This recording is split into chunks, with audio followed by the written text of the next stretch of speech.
So today I thought I'd just make a quick video on a little bit of an upgrade that I did in my living room, which was going from an ATSC 1.0 tuner through a network gateway called Tableau, and I upgraded it using what's called the Zapperbox, which is both a ATSC 1.0 and 3.0 tuner.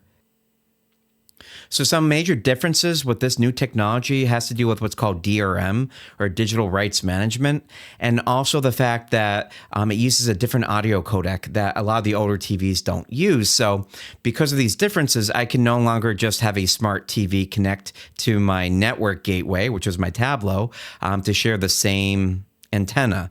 Now I have to have separate boxes per TV in order to get this new ATSC 3.0 signal.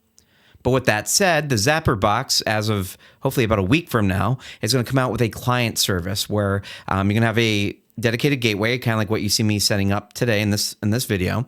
And then for whatever TV that you want to have this access to, both your DVR and also live TV, they're going to offer a cheaper client box that just connects in the back of your TV, and obviously through your router or your network, provides that access to your antenna. So with that said, one of the things I ended up doing as well when I took off the old TV is I realized that that TV was way too heavy for that sheetrock, because right behind that wall is a chimney, right? So they don't really use that many studs back there. So I had to use bigger sheetrock anchors, ones that could, believe it or not, hold 235 pounds. But even in the small print in the back of these huge little hooks, it says that, it has to be properly reinforced through the studs.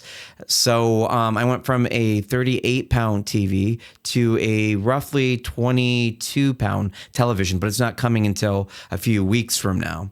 So with that said, I have a temporary TV in place, but it was just enough to test this new Zapperbox. So hopefully you enjoy today's video. It's going to be a short one, so quick install. You're going to notice that I not only installed a coaxial line, but also a remnant LC multi-mode fiber cable, and also the Category 8 Ethernet connection that you're going to see. Right, so it's a 3-keystone plate that was installed in this video. All right, hopefully you enjoy. If you did, please like and subscribe.